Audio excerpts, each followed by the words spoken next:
little time. Shit, I'm stepping in harder this year. Yeah, been repping in harder this year. Watch me as I gravitate. Yo, we gon' ghost town, this Motown with your sound. You in the blink, gon' bite the dust, can't fight with us. With your sound, you kill the ink, so don't stop, get it, until you chat it, hit it. Watch the way I navigate.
trap.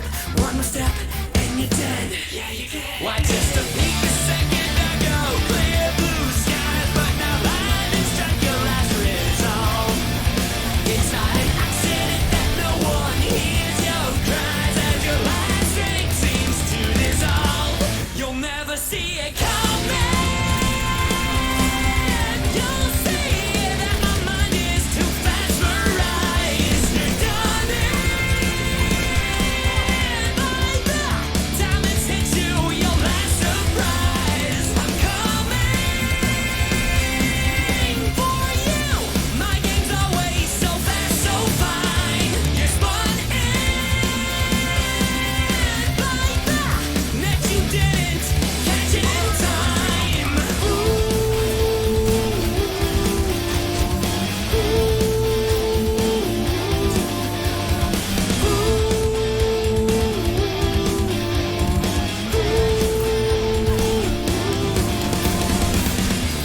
Better think about your game. Are you sure your next move's the right one for you? Are you sure you won't get outmaneuvered again and again, my friend? You'll never see it coming. You'll see that my mind is too fast for rise. You're done by the time it's hit you, your last surprise. I'm coming for you. My game's always so fast, so fine. You're spun in by the nets you didn't catch it in time.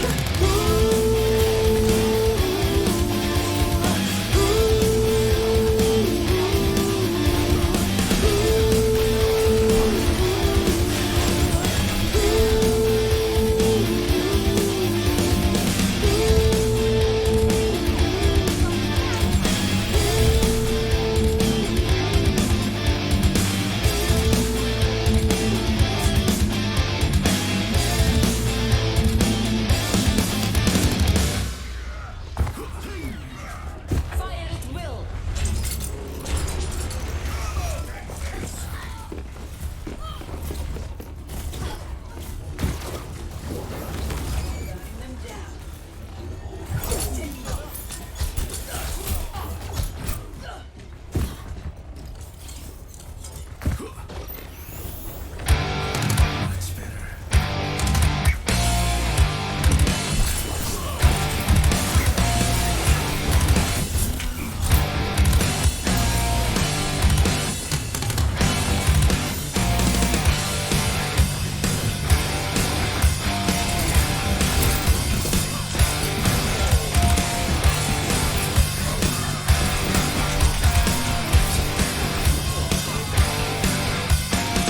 It's now or it's never, and I've got to make my decision. This time it could be my moment. This is a mirage or a chance to fulfill my mission. A river in a dry land, the last taste in a lost hand, a heartbeat for a tin man, oasis in a strange land. I'm keeping the balance, but I'm standing on razor's edge now. Move quick, or my life is over. One touch just a victim, I'm out of his field of vision. Don't ask when I'm ready, but I'm ready to strike him down now. A chance at a new start, there's no time for indecision.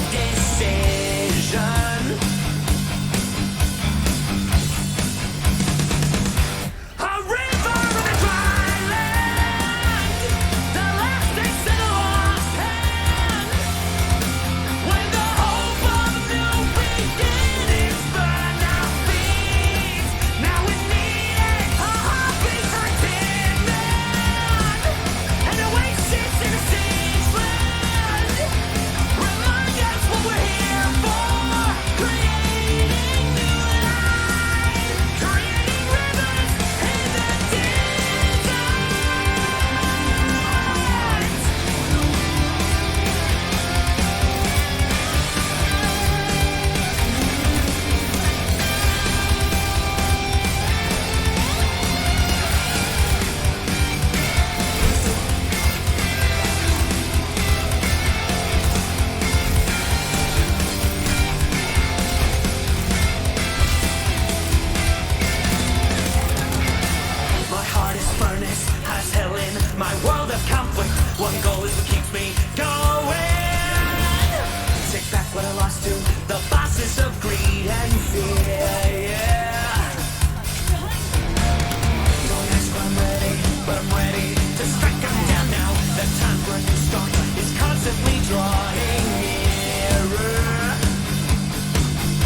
Incoming in 30 seconds.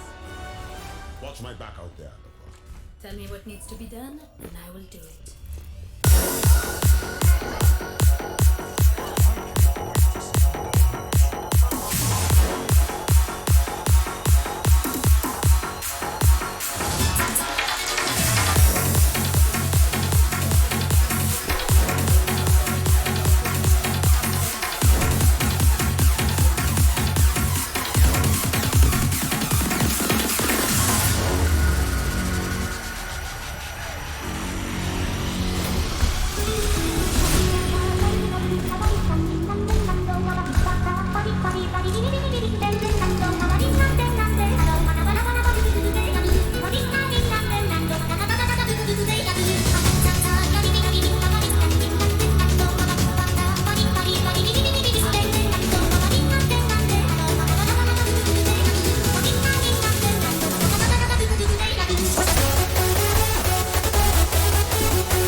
you. Blow out the speakers, best clothes on, going down on fire. Turn the lights off, turn the music higher.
Yeah.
Survival of 10 towns had returned. Yet the halfling found his thoughts consumed by the implications of the power he had discovered in his ruby. He worked to figure the most fail-safe way in which he could turn this newfound power of inducing cooperation into profit and comfort. So nice of the Pasha Poop to give me this one, He told himself as he walked through the front gate of Bryn Shander and headed for the appointed spot where he would meet with Drizzt and Brunner. 7. The coming storm. They started at dawn, charging across the tundra like an angry whirlwind. Animals and monsters alike, even the ferocious yetis, fled before them in terror. The frozen ground cracked beneath the stamp of their heavy boots, and the murmur of the endless tundra wind was buried under the strength of their song, the song to the god of battle. They marched long into the night and were off again before the first rays of dawn. More than 2,000 barbarian warriors hungry for blood and victory. Drizzt Do'Urden sat nearly halfway up on the northern face of Kelvin's cave, his cloak pulled tight against the bitter wind that howled through the boulders of the mountain. The drow had spent every night up here since the council in Bryn Shander, his violet eyes scanning the blackness of the plain for the first signs of the coming storm. At Drizzt's request, Brunner had arranged for Regis to sit beside him. With the wind nipping at him like an invisible animal, the halfling squeezed in between two boulders as further protection from the unwelcoming elements.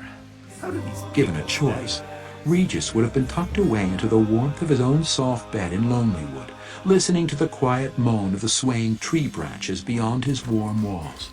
But he understood that as a spokesman, everyone expected him to help carry out the course of action he had suggested at the council. It quickly became obvious to the other spokesman and to Brunner, who had joined in the subsequent strategy meetings as the representative of the dwarves, that the halfling wouldn't be much help in organizing the forces or drawing any battle plans. So when Drizzt told Brunner that he would need a courier to sit watch with him, the dwarf was quick to volunteer Regis. Now the halfling was thoroughly miserable. His feet and fingers were numb from the cold, and his back ached from sitting against the hard stone.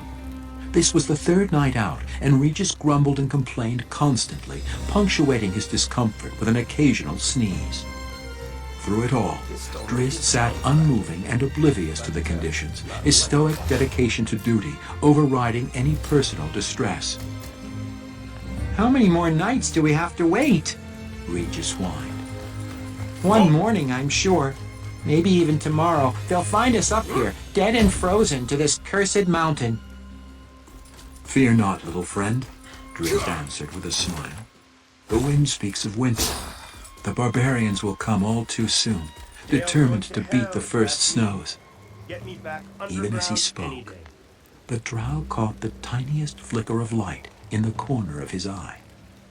He rose from his crouch suddenly, startling the halfling, and turned toward the direction of the flicker, his muscles tense with reflexive wariness, his eyes straining to spot a confirming sign.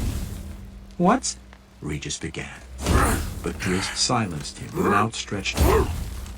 A second dot of fire flashed on the edge of the horizon. You have got your wish, Drizzt said with certainty.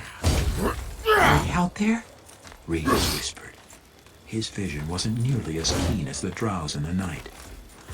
Drizzt stood silently in concentration for a few moments, mentally trying to measure the distance of the campfires and calculate the time it would take the barbarians to complete their journey. "Go to Brunner and Cassius, little friend," he said at length. I got a wagon. "Tell them that the horde will reach Bremen's Great, Run see when you. the sun peaks tomorrow." Come with me, said Regis. surely they'll not put you out when you bear such urgent news. "I have a more important task at hand," Drizzt answered. "Now be off. Tell Brunner, and Brunner alone, that I shall meet him on Bremen's Run at the first light of dawn." And with that, the Drow padded off into the darkness. He had a long journey before him. Where are you going? Regis called out. Giant crafted. "To find the horizon's horizon," Like a came a cry from the black These night. chunks just fell in the And sky. then there was only the murmur of the wind. The barbarians had finished setting up their encampment shortly before Drizzt reached its outer perimeter. This close to 10 towns, the invaders were on their guard. The first thing Drizzt noticed was that they had set many men on watch.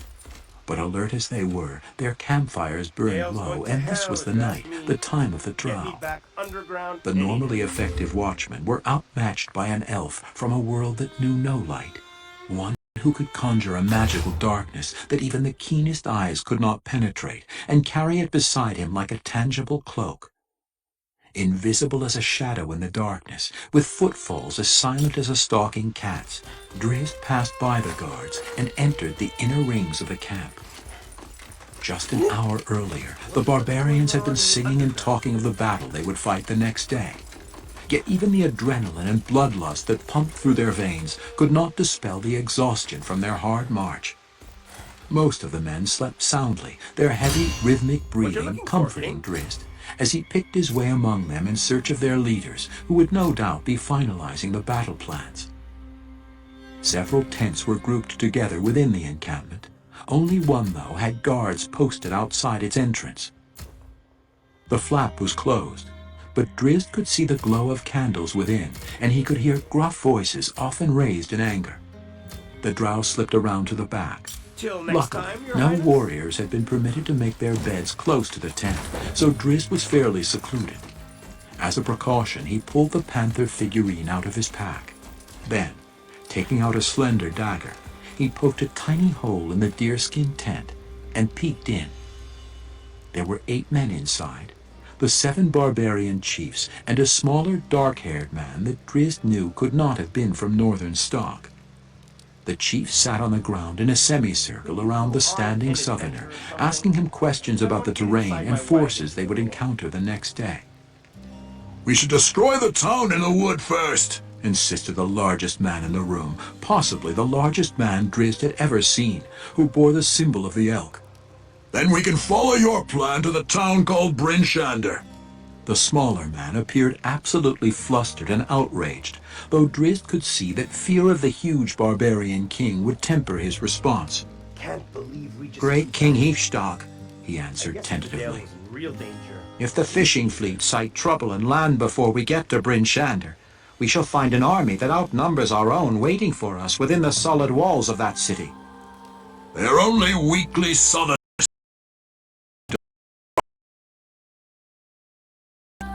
Mighty King, I assure you that my plan will satisfy your hunger for southern blood, said the dark-haired man. "Then speak to Bernazon of 10 towns. Prove your worth to my people." Drizzt could see that the last statement rattled the one called to Bernazon, for the undertones of the barbarian king's demand clearly showed his contempt for the southerner. Knowing how barbarians generally felt about outsiders, the Drow realized that the slightest error during any part of this campaign would probably cost the little man his life. De Bernazon reached down into the side of his boot and produced a scroll. He unrolled it and held it out for the barbarian kings to see.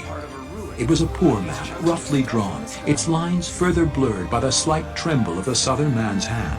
But Drizzt could clearly make out many of the distinctive features that marked 10 towns on the otherwise featureless plain. To the west of Kelvin's Cairn, De Bernazon explained, running his finger along the western bank of the largest lake on the map. There is a clear stretch of high ground called Bremen's Run that goes south between the mountain and Mare Dualden. From our location, this is the most direct route to Bryn Shander, and the path that I believe we should take. The town on the banks of the lake, Hifstag reasoned, should then be the first that we crush. That is Tourmaline, replied de Bernazon.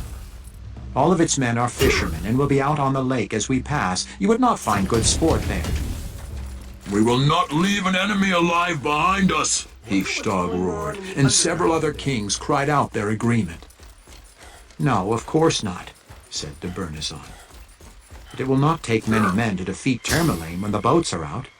Let King Halfdane and the tribe of the Bear sack the town, while the rest of the force, led by yourself and King Beorg, presses on to Bryn Shander. The fires of the burning town should bring the entire fleet, even the ships from the other towns of Mare Dualden, into Tourmaline, where King Halfdane can destroy them on the docks. It is important that we keep them away from the stronghold of Targos. The people of Bryn Shander will receive no aid from the other lakes in time to support them, and will have to stand alone against your charge. The tribe of the Elk will flank around the base of the hill below the city and cut off any possible escape or any last-minute reinforcements.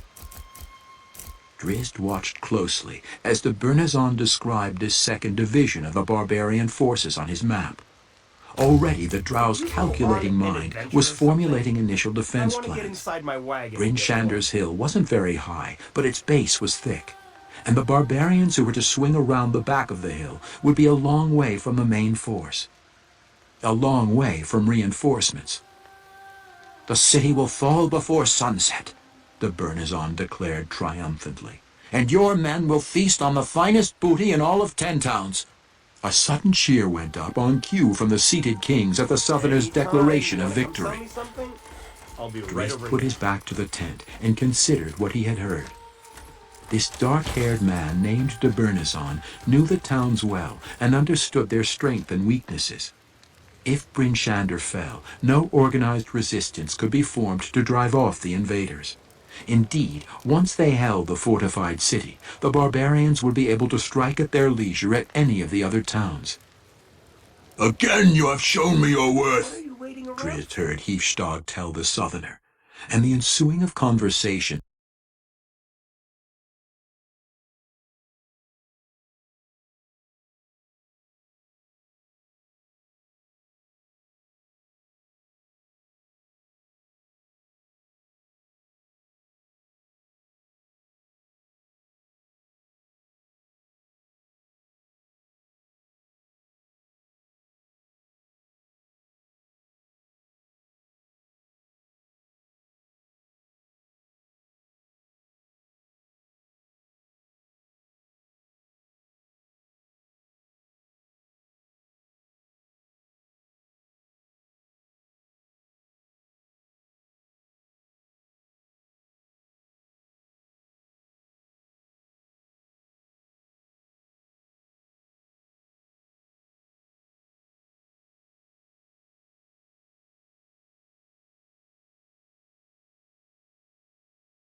I got a wagon of goods over here. Greats, even.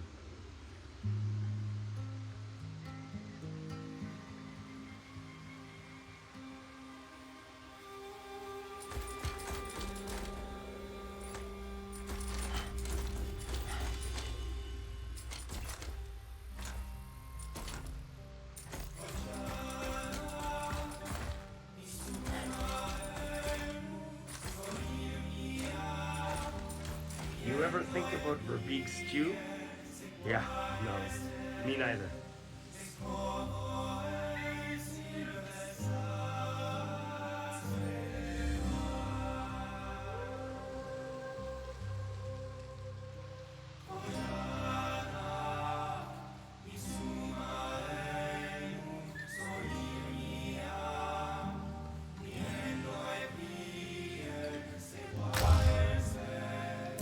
So, I only knew Regis a short while, a day or two.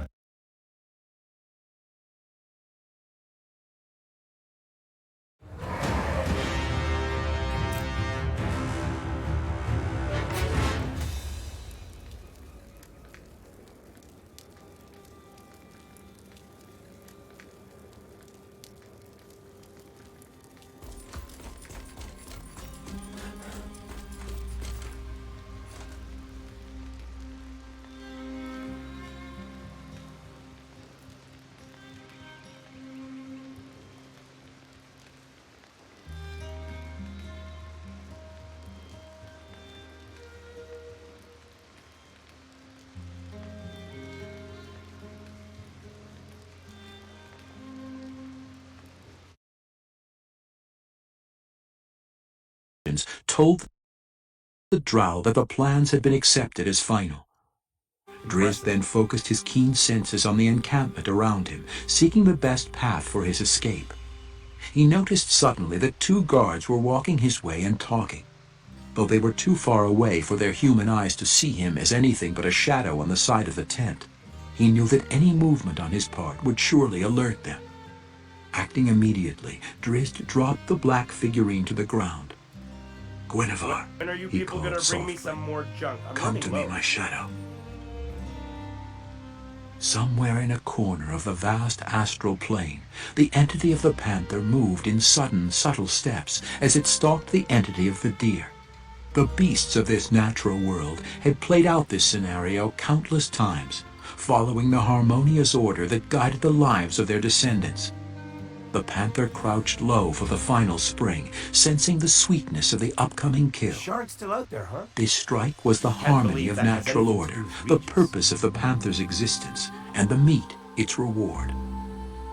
It stopped at once, though, when it heard the call of its true name, compelled above other directives to heed the call of its master. The great cat spirit rushed down the long, darkened corridor that marked the void between the planes, seeking the solitary speck of light that was its life on the material plane. And then it was beside the dark elf, its soulmate and master, crouching in the shadows by the hanging skins of a human dwelling. It understood the urgency of its master's call and quickly opened its mind to the drow's instructions. The 2 barbarian guards approached cautiously, trying to make out the dark forms that stood beside their king's tent. Suddenly, Guinevere sprang toward them and soared in a mighty leap past their drawn swords. The guards swung the weapons futilely and charged off after the cat, screaming an alert to the rest of the camp. In the excitement of the diversion, Drizzt moved calmly and stealthily away in a different direction. He heard the shouts of alarm as Guinevere darted through the campsites of the sleeping warriors, and couldn't help but smile when the cat crossed through one particular group. Upon sighting this feline, who moved with so much grace and speed that it appeared as no more than a cat spirit, the tribe of the tiger, instead of giving chase, fell to their knees and raised their hands and voices in thanks to Tempus. Drizzt had little trouble escaping the perimeter of the camp, as all of the sentries were rushing off in the direction of the commotion. When the drow gained the blackness of the open tundra, he turned south toward Kelvin's cairn and sped off across the lonely plain in full flight, all the while concentrating on finalizing a deadly counterplan of defense. The stars told him that there were less than 3 hours left before dawn, and he knew that he mustn't be late for his meeting with Brunner if the ambush were to be properly set. The noise of the surprised barbarians soon died away, except for the prayers of the tribe of the tiger, which would continue until dawn. A few minutes later, Guinevere was trotting easily by Drizzt's side. "100 times you have saved my life, trusted friend," Drizzt said, as he patted the great cat's muscled neck. 100 times and more. "They've been arguing and scuffling for 2 days now," Brunner remarked disgustedly. "A blessing it is that the greater enemy has finally arrived." "Better to name the coming of barbarians in a different way," Drizzt replied, though a smile had found its way onto his normally stoic features. He knew that his plan was solid, and that the battle this day would belong to the people of 10 towns. "Go now, and lay the trap. You've not much time." "We began loading the women folk and children onto the boats as soon as Rumblebelly told us your news," has the Bruner best explained. story. We'll chase the vermin from our borders before the day is through. The dwarf spread his feet wide in his customary battle stance and banged his axe onto his shield to emphasize his point. You've a good eye for battle, elf. Your plan'll turn the surprise on the barbarians, and it still splits the glory evenly among them that needs glory. Even Kemp of Targo should be pleased, Driz agreed. Bruner Almost clapped his put friend that on the knee arm for a and minute turned to there, leave. but then You fight beside me, then? He asked over his shoulder, though he already knew the answer. As it should be, Drizzt assured him. And the cat? Gwenevere has already played its part in this battle, replied the drow. I'll be sending my friend home soon. Bruner was pleased with the answer. He didn't trust the drow's strange beast. It ain't natural, he said to himself as he tracked down Bremen's run toward the gathered hosts of 10 towns. Bruner was too far away for Drizzt to make out his final words, but the drow knew the dwarf well enough to gather the general meaning of his grumblings. He understood the uneasiness that Bruner and many others felt around the mystical cat. Magic was a prominent part of the underworld of his people, a necessary fact of their everyday existence, but it was much rarer and less understood among the common folk on the surface. Dwarves in particular were usually uncomfortable, except for the crafted magical weapons and armor they often made themselves. The drow, though, had no anxiety around Gwenevere from the very first day he had met the cat. The figurine had belonged to Massage Hanet, a drow of high standing in a prominent family of the great city of Menzoberranzan, a gift from a demon lord in exchange for some assistance that Massage had given him in a matter concerning some troublesome gnomes. Drizzt and the cat had crossed in the dark city, often in planned meetings. They shared an empathy with each other that transcended the relationship that the cat felt with its then master. Gwenevere had even rescued Drizzt from certain death, uncalled for, as if the cat had been watching protectively over the drow who was not yet its master. Drizzt had struck out alone from Menzoberranzan on a journey to a neighboring city when he fell prey to a cave fisher, a crab-like denizen of the dark caverns that customarily found a niche high above the floor of a tunnel and dropped an invisible sticky line of webbing. Like an angler, this cave fisher had waited, and like a fish, Drizzt had fallen into its trap.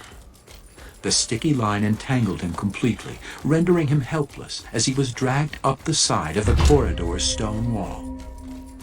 He saw no hope for surviving this encounter, and vividly understood that a terrible death certainly awaited him. Then Gwenevere had arrived, leaping among the broken clefts and ridges along the wall at the same level as the monster. Without any regard to its own safety and following no orders, the cat charged right in on the fisher, knocking it from its perch. The monster, seeking only its own safety, tried to scramble away, but Gwenevere pounced upon it vindictively, as if to punish it for attacking Drizzt. Both the drow and the cat knew from that day on that they were destined to run together. If the cat had no power to disobey the will of its master, and Drizzt had no right to claim the figurine for Massage, especially since the House of Hanet was much more powerful than Drizzt's own family in the structured hierarchy of the underworld. And so, the drow and the cat continued their casual relationship as distant comrades. Soon after, though, came an incident that Drizzt could not ignore. Gwenevere was often taken on raids with Massage, whether against enemy drow houses or other denizens of the underworld. The cat normally carried out its orders efficiently, thrilled to aid its master in battle. On one particular raid, though, against a clan of Sverfnebli, the deep-mining, unassuming gnomes that often had the misfortune of running up against the drow in their common habitat, Massage went too far in his maliciousness. After the initial assault on the clan, the surviving gnomes scattered down the many corridors of their maze-like mines. The raid had been successful.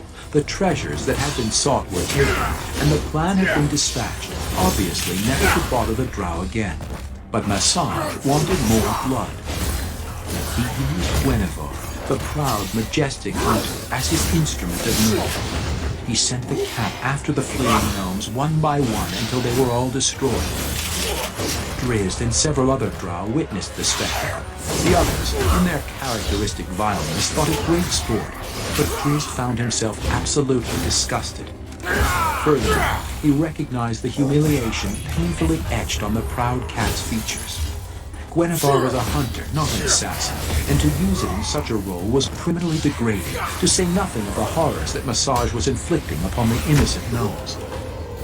This was actually the final outrage in a long line of outrages which Drizzt could no longer bear.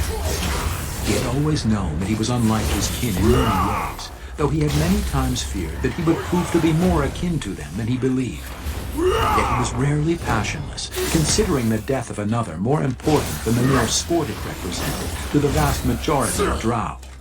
He couldn't label it, for he had never come across a word in the drow language that spoke of such a trait. But to the surface dwellers that later came to know Drizzt, it was called conscience. One day, the very next 10-day, Drizzt managed to catch Massage alone outside the cluttered grounds of Menza. He knew that there could be no turning back once the fatal blow had been struck, but he didn't even hesitate, slipping his scimitar through the ribs of his unsuspecting victim. That was the only time in his life that he had ever killed one of his own race, an act that thoroughly revolted him despite his feelings toward his people. Then he took the figurine and fled, meaning only to find another of the countless dark holes in the vast underworld to make his home, but eventually winding up on the surface. And then, unaccepted and persecuted for his heritage in city after city in the populated south, he had made his way to the wilderness frontier of Ten Towns, a melting pot of outcasts, the last outpost of humanity where he was at least tolerated. He didn't care much about the shunning he usually received even here. He had found friendship with the halfling and the dwarves and Brunner's adopted daughter, Catti Brie. And he had Guinevere by his side.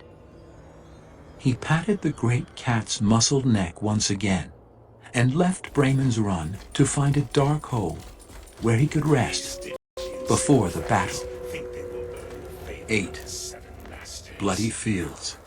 Stygians mean to control The horde entered the mouth of Bremen's Run just before midday. control of the inner They sanctum. longed to announce their glorious charge with a song of war, but they understood that a certain degree of stealth was vital to the ultimate success of the Bernizon's battle plan.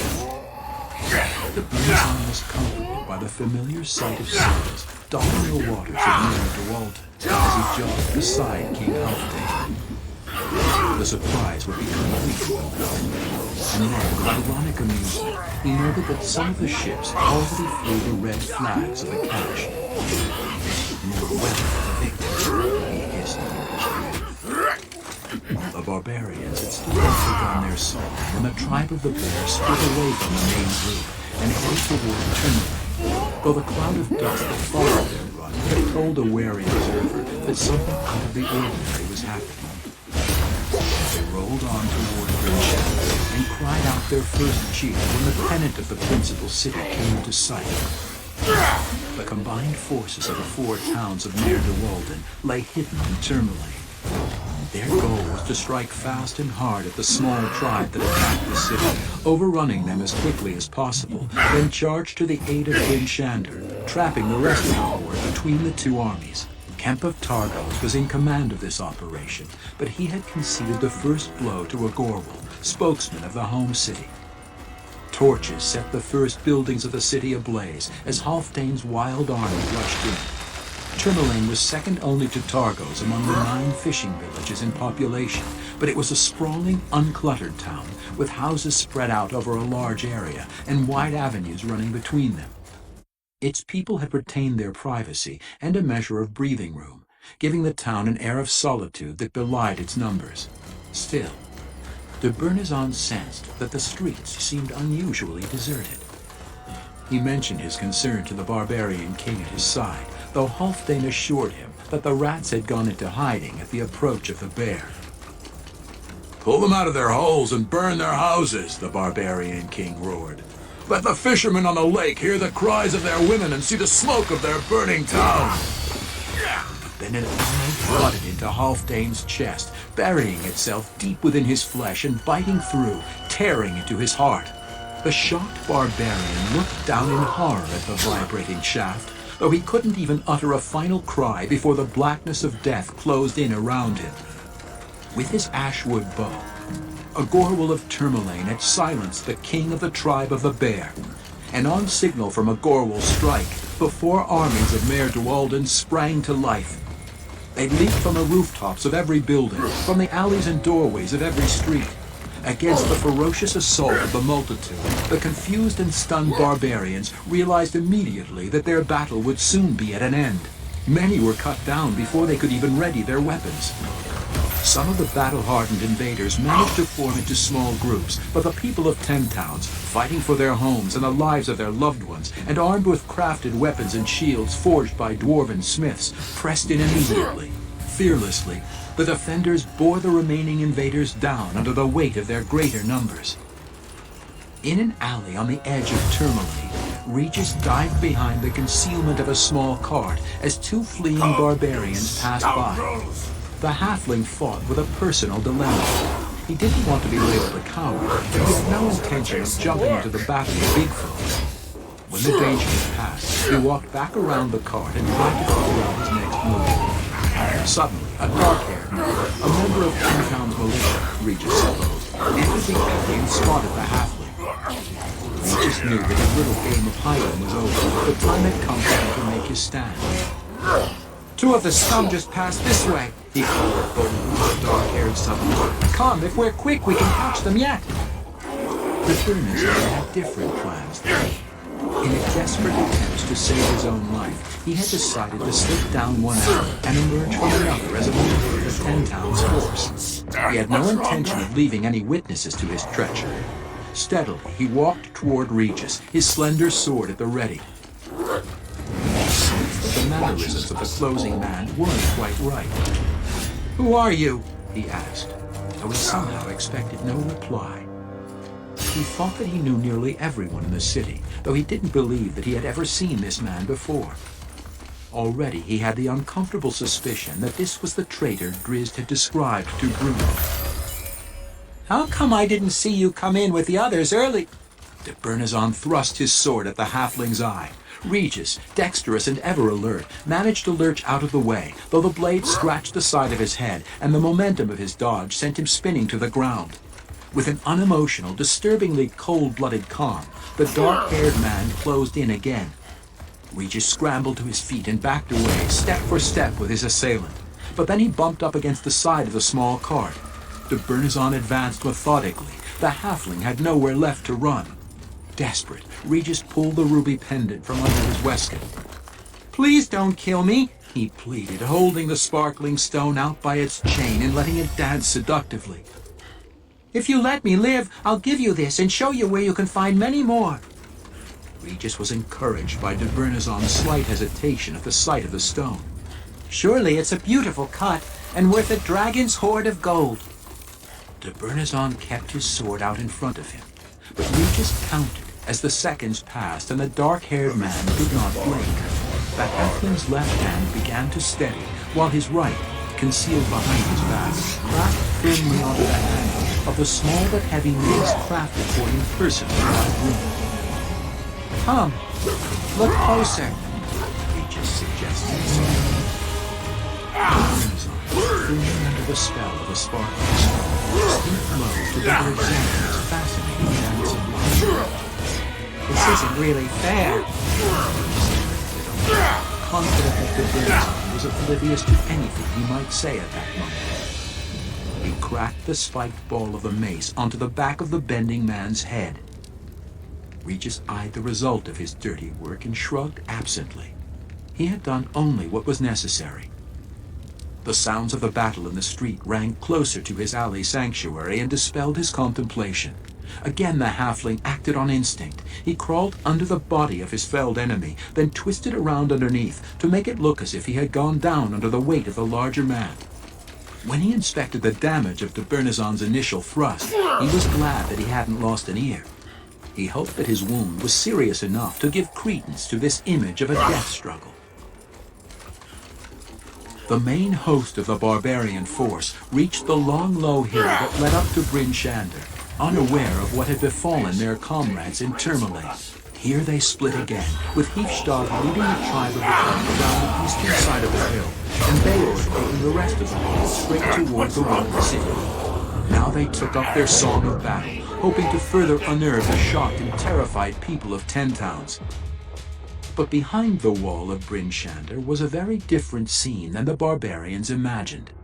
The army of the city, along with the forces of Caer Konig and Caer Dineval, sat ready with bows and spears and buckets of hot oil. In a dark twist of irony, the tribe of the Elk, out of sight of the front wall of the city, took up a cheer when the first screams of death rang out on the hill, thinking the victims to be the unprepared people of Ten Towns. A few seconds later, as Heefstad led his men around the easternmost bend in the hill, they too met with disaster. The armies of Good Mead and Dugan's Hole were firmly dug in and waiting, and the barbarians were hard-pressed before they even knew what had hit them. After the first few moments of confusion, Heefstad managed to regain control of the situation. These warriors had been through many battles together, seasoned fighting men who knew no fear. Even with the losses of the initial attack, they were not outnumbered by the force before them, and Heefstad was confident that he could overrun the fishermen quickly and still get his men into position. But then, shouting as they came, the army of Easthaven charged down the easterly and pressed the barbarians on their left flank. And Heefstad, still unshaken, had just ordered his men to make the proper adjustments to protect against the new foe, when 90 battle-hardened and heavily armored dwarves tore into them from behind. The grim-faced dwarven host attacked in a wedge formation with Brunner as its deadly tip. They cut into the tribe of the Elk, felling barbarians like a low-swinging scythe through tall grass.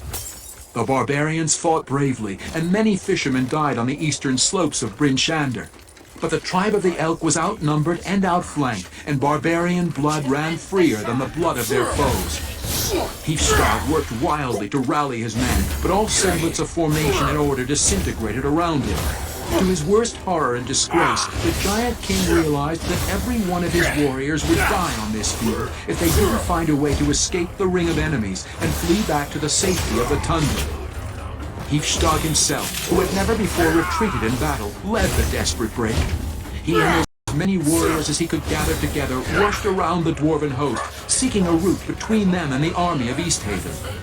Most of the tribesmen were cut down by the blades of Brunner's people, but some managed to break free of the ring and bolt away toward Kelvin's cairn. Heefstad got through the gauntlet, killing 2 dwarves as he passed, but suddenly the Giant King was engulfed in an impenetrable globe of absolute darkness. He dived headlong through it and emerged back into the light, only to find himself face to face with a dark elf. Brunner had 7 notches to put on his axe handle, and he bore down on number 8, a tall, gangly barbarian youth, too young even to show any stubble on his tanned face, but bearing the standard of the tribe of the Elk with the composure of an experienced warrior. Brunner curiously considered the engaging stare and calm visage as he closed in on the youth. It surprised him that he did not find the savage fire of barbarian bloodlust contorting the youth's features, but rather an observant, understanding depth. The dwarf found himself truly lamenting having to kill one so young and unusual, and his pity caused him to hesitate slightly as the two joined battle. Ferocious as his heritage dictated, though, the youth showed no fear, and Brunner's hesitation had given him the first swing. With deadly accuracy, he slammed his standard pole down onto his foe, snapping it in half. The amazingly powerful blow dented Brunner's helm and jolted the dwarf into a short bounce.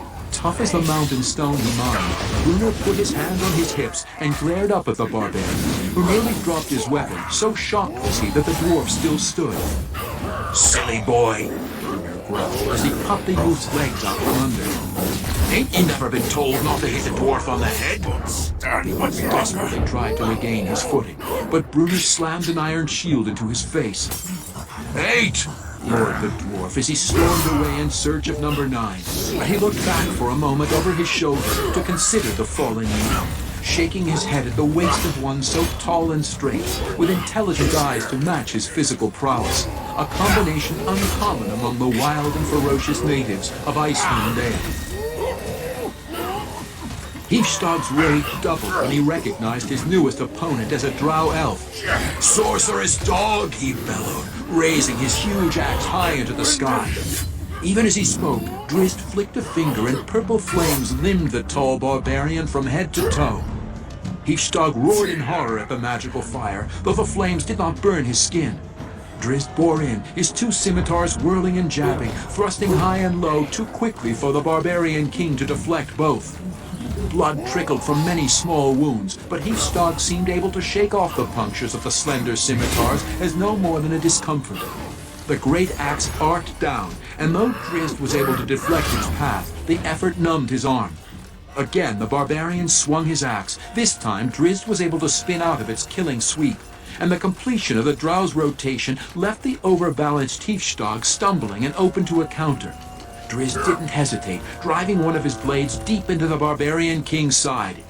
Hifstad howled in agony and launched a backhand swing in retaliation.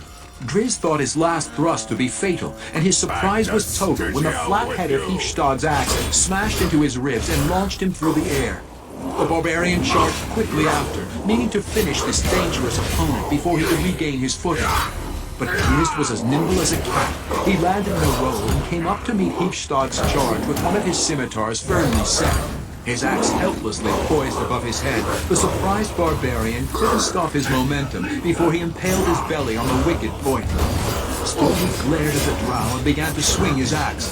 Already convinced of the superhuman strength of the barbarian, Drizzt had kept up his guard this time. He knifed his second blade just under the first, opening the lower part of Hifstad's abdomen from hip to hip. Hifstad's axe fell harmlessly to the ground as he grabbed at the wound, desperately trying to keep his belly from spilling out. His huge head lolled from side to side, the world spun about him, and he felt himself endlessly falling. Several other tribesmen, in full flight and with dwarves hot on their heels, came by at that moment and caught their king before he hit the ground.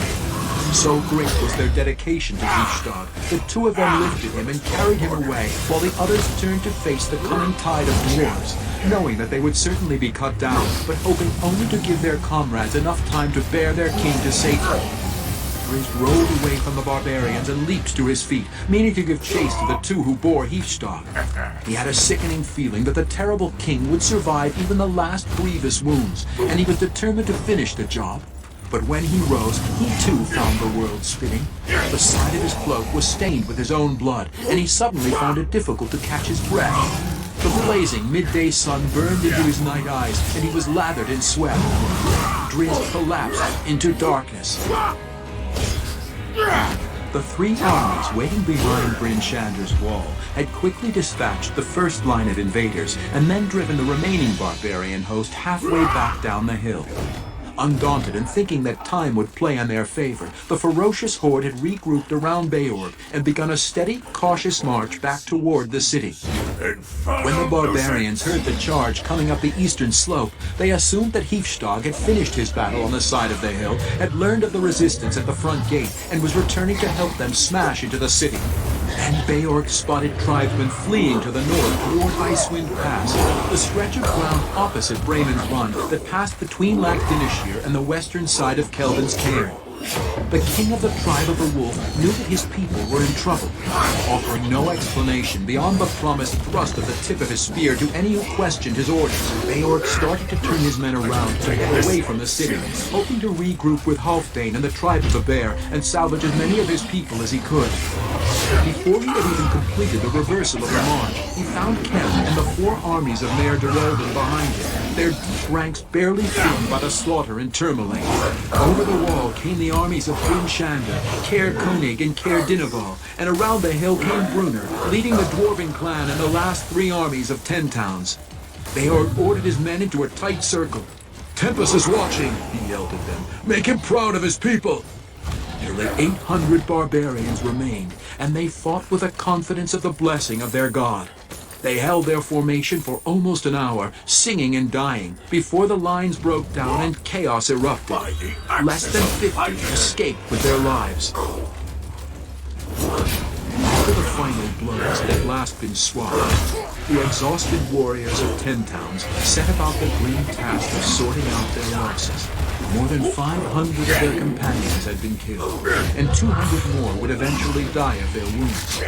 Yet the toll wasn't heavy, considering the 2,000 barbarians who lay dead in the streets of Termini and on the slopes of Bryn Shander. Many heroes had been made that day, and Bruno, though anxious to get back to the eastern battlefields to search for missing companions, paused for a long moment as the last of them was carried in glory up the hill to Bryn Shander. "Rumblebelly!" exclaimed Bruno. The name is Regis. From his high perch, proudly folding his arms across his chest. "Respect, good dwarf," said one of the men carrying him. "In single combat, spokesman Regis of Lonelywood slew the traitor that brought the horde upon us, though he was wickedly injured in the battle." Bruno snorted in amusement as the procession passed. "There's more to that tale than what's been told, I'll wager," he chuckled to his equally amused companions. "Or I'm a bearded gnome." Kemp of Targus and one of his lieutenants were the first to come upon the fallen form of Driz de Wert. Kemp prodded the dark elf with the toe of his blood-stained boot, drawing a semi-conscious groan in response. "He lives," Kemp said to his lieutenant with an amused smile. "A pity." He kicked the injured drow again, this time with more enthusiasm. The other man laughed in approval and lifted his own foot to join in the fun. Suddenly, a mailed fist slammed into Kemp's kidney with enough force to carry the spokesman over Drizzt and send him bouncing down the long decline of the hill. His lieutenant whirled around, conveniently ducking low to receive Bruner's second swing square in the face. "One for yourself, too!" the enraged dwarf growled as he felt the man's nose shatter under his blow. Cassius of Bryn Shander, viewing the incident from higher up on the hill, screamed in anger and rushed down the slope toward Bruner. "You should be taught some diplomacy," he scolded. "Stand where you are, son of a swamp pig," was Bruner's threatening response. "Ye owe the drow your stinking lives and homes," he roared to all around him who could hear him. "And you treat him as vermin." "Wear your words, dwarf," retorted Cassius, tentatively grabbing at his sword hilt. The dwarves formed a line around their leader, and Cassius's men gathered around him. Then a third voice sounded clear. "Wear your own, Cassius," warned a Gorwal of Termalaine. "I would have done the same thing to Kemp if I was possessed of the courage of the dwarf." He pointed to the north. "The sky is clear," he yelled. "Yet were it not for the drought, it would be filled with the smoke of burning Termalaine." The spokesman from Termalaine and his companions moved over to join Bruner's line. Two of the men gently lifted Drizzt from the ground. "Fear not for your friend, valiant dwarf," said a Gorwal. "He will be well tended in my city. Never again shall I or my fellow men of Termalaine prejudge him by the color of his skin and the reputation of his kin." Cassius was outraged. "Remove your soldiers from the grounds of Bryn Shander," he screamed to the Gorwal. But it was an empty threat, for the men of Termalaine were already departing. Satisfied that the drow was in safe hands, Bruner and his clan moved on to search the rest of the battlefield. "I'll not forget this!" Kemp yelled at him from far down the hill. Bruner spat at the spokesman from Targos and continued on unshaken. And so it went that the alliance of the people of 10 Towns lasted only as long as their common enemy. Epilogue. All along the hill, the fishermen of 10 Towns moved among their fallen enemies, looting the barbarians of what small wealth they possessed, and putting the sword to the unfortunate ones who were not quite dead. Yet amid the carnage of the bloody scene, a finger of mercy was to be found. A man from Goodmead rolled the limp form of an unconscious young barbarian over onto its back, preparing to finish the job with his dagger. Bruner came upon them then, and recognizing the youth as the standard-bearer who had dented his helmet, stayed the fisherman's thrust. "Don't kill him! He's nothing but a boy, and he can't have known truly what he and his people did." "Bah!" huffed the fisherman. "What mercy would these dogs have shown to our children, I ask you? He's half in the grave anyway." Still I ask ye to let him be, Brunner growled, his axe bouncing impatiently against his shoulder. In fact, I insist. The fisherman returned the dwarf's scowl, but he had witnessed Brunner's proficiency in battle and thought the better of pushing him too far. With a disgusted sigh, he headed off around the hill to find less protected victims. The boy stirred on the grass and moaned. So, you've a bit of life left in you yet, said Brunner. He knelt beside the lad's head and lifted it by the hair to meet his eyes. Hear me well, boy. I saved your life here. Why I'm not quite knowing. But don't ye think ye've been pardoned by the people of 10 towns? I want ye to see the misery your people have brought. Maybe killing is in your blood, and if it is, then let the fisherman's blade end ye here and now. But I'm feeling there's more to ye, and ye'll have the time to show me right. You're to serve me and me people in our mines for 5 years and a day to prove yourself worthy of life and freedom.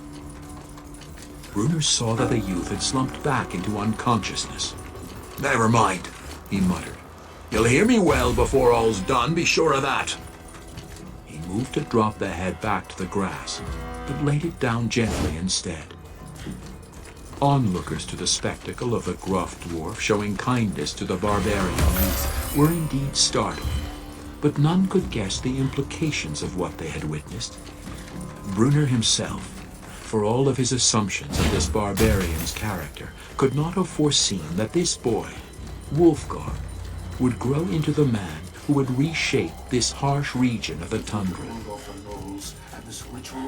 Far to the south, in a wide pass among the towering peaks of the spine of the world, Akon Kessel languished in the soft light that Krenshinabon had provided for him. His goblin slaves had captured another female from a merchant caravan for him to play with, but now something else had caught his eye. Smoke, rising into the empty sky from the direction of 10 towns. Barbarians, Kessel guessed. He had heard rumors that the tribes were gathering when he and the wizards from Ruskin had been visiting Easthaven. But it didn't bother him, and why should it? He had all that he needed right here in Kreishal Tirith, and had no desire to travel anywhere else. No desires that were wrought of his own will. Krenshinabon was a relic that was truly alive in its magic, and part of its life was the desire to conquer and command. The crystal shard was not content with an existence in a desolate mountain range where the only servants were lowly goblins. It wanted more. It wanted power. Kessel's own subconscious recollections of 10 times when he had spotted a column of smoke had stirred the relic's hunger, so it now used the same emphatic power of suggestion on Kessel. He suddenly grasped at the wizard's deepest needs. He saw himself seated on a throne in Bryn Shire, immeasurably wealthy and respected by all in his court. He imagined the response from the host tower of the Arcane Musk when the mages there, especially Elgaluk and Dendybar, learned of Akar Kessel, Lord of 10 Towns and ruler of all Icewind Dale. Would they offer him a robe in their puny order then? Despite Kessel's true enjoyment of the leisurely existence he had found, the thought appealed to him. He let his mind continue through the fantasy, exploring the paths that he might take to accomplish such an ambitious goal. He ruled out trying to dominate the fisher folk as he had dominated his goblin tribe, for even the least intelligent of the goblins had held out against his imposing will for quite a long time. And when any of these had gotten away from the immediate area of the tower, they regained their ability to determine their own actions and had fled into the mountains. No, simple domination would not work against the humans. Kessel pondered using the power that he felt pulsing within the structure of Kreishal Tirith, destructive forces beyond anything he had ever heard of, even in the host tower. This would help, but it wouldn't be enough. Even the strength of Krenshinabon was limited, requiring lengths of time under the sun to gather new power to replace expended energy. Furthermore, in 10 towns there were too many people, too widely scattered to be corralled by a single sphere of influence, and Kessel didn't want to destroy them all. Goblins were convenient, but the wizard longed to have humans bowing before him, real men, like the ones who had persecuted him for all of his life. For all of his life before he had gained the shard. His ponderings eventually led him inevitably down the same line of reasoning. He would need an army. He considered the goblins he presently commanded, fanatically devoted to his every wish. They would gladly die for him. In fact, several had. Yet even they weren't nearly numerous enough to engulf the wide region of the Three Lakes with any semblance of strength.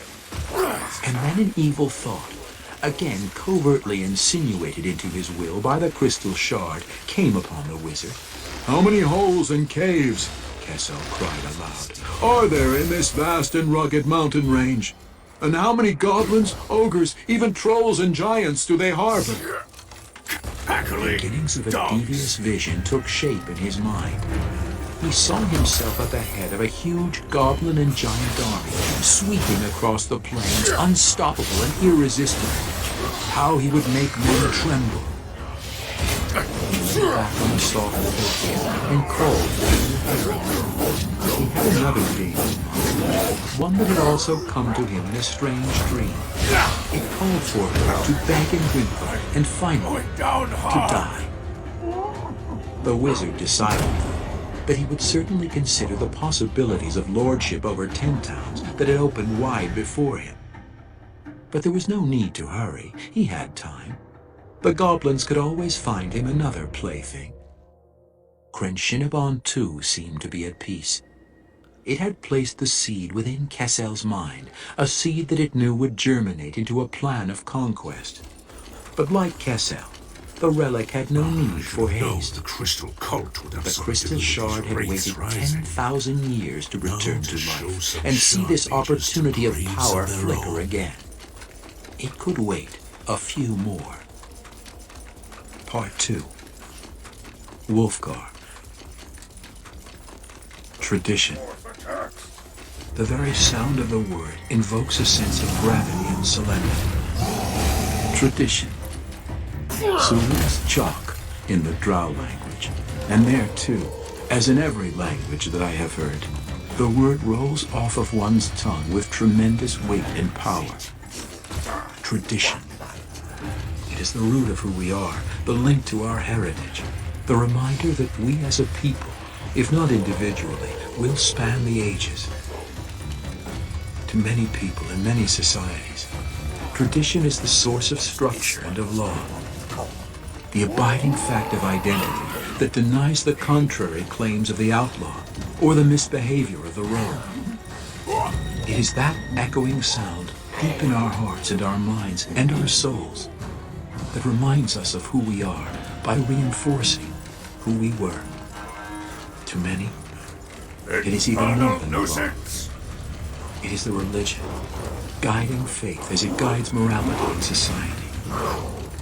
To many, tradition is a god itself. The ancient rituals and holy texts, scribbled on unreadable parchments, yellowed with age, or chiseled into eternal rocks. To many, tradition is all. Personally, I view it as a double-edged sword, and one that can cut even more deeply in the way of error. I saw the workings of tradition in Menzo Baronzone, the ritualistic sacrifice of the third male child, which was almost my own fate, the workings of the 3 Drow schools. Tradition justified my sister's advances to me in the graduation of Malin MacVeil, and denied me any claims against that wretched ceremony. Tradition holds the matrons in power, limiting the ascent of any males. Even the vicious wars of Menzo Barons, house against house, are rooted in tradition, are justified because that is the way it has always been. Such failings are not exclusive to the Drow. Often I sit in the northern face of Kelvin's cairn, looking out over the empty tundra and the twinkling lights of the campfires in the vast barbarian encampments. There too is a people wholly consumed by tradition. A people clinging to ancient codes and ways that once allowed them to survive as a society in an inhospitable land, but that now hinder them as much as, or more than, help them.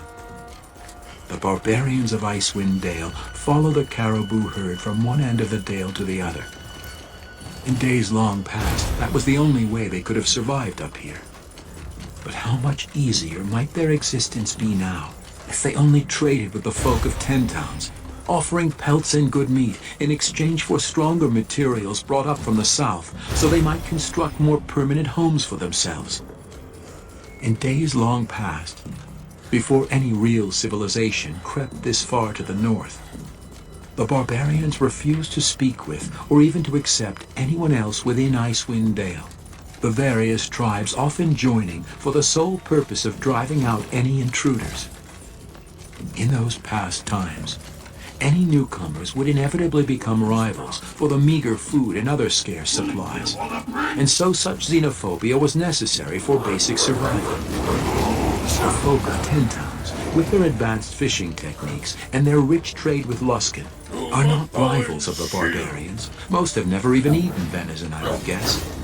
And yet, tradition demands of the barbarians that they do not make friends with those folk, and indeed often war upon them. Tradition. What gravity indeed does that word impart? What power it wields? As it roots us and grounds us and gives us hope for who we are because of who we were, so it also wreaks destruction and denies change. We never pretend to understand another people well enough to demand that they change their traditions.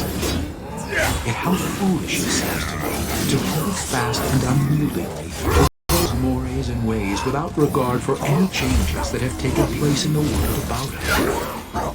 For that world is a changing place, moved by advancements in technology and magic, by the rise and fall of populations, even by the blending of races, as in the half-elf communities. The world is not static, and if the roots of our perceptions, traditions, hold static, then we are doomed, I say, into destructive dogma. Then we fall upon the darker blade of that double-edged sword. Drizzt Do'Urden. 9. No more a boy. Regis stretched out lazily against his favorite tree and enjoyed a drawn-out yawn, his cherubic dimples beaming in the bright ray of sunlight that somehow found its way to him through the thickly packed branches. His fishing pole stood poised beside him, though its hook had long since been cleaned of any bait. Regis rarely caught any fish, but he prided himself on never wasting more than one worm. He had come out here every day since his return to Lonelywood. He wintered in Bryn Shander now, enjoying the company of his good friend Cassius. There's the fourth one. The city on the hill didn't compare to Calimport, but the palace of its spokesman was the closest thing to luxury in all of Icewind Dale. Regis thought himself quite clever for persuading Cassius to invite him to spend the harsh winters there. A cool breeze wafted in off Mare Dualden, drawing a contented sigh from the halfling. Though Kythorn had already passed its midpoint, this was the first hot day of the short season, and Regis was determined to make the most of it. For the first time in over a year he had been out before noon, and he planned to stay in this spot, stripped of his clothes, letting the sun sink its warmth into every inch of his body until the last red glow of sunset. An angry shout out on the lake caught his attention. He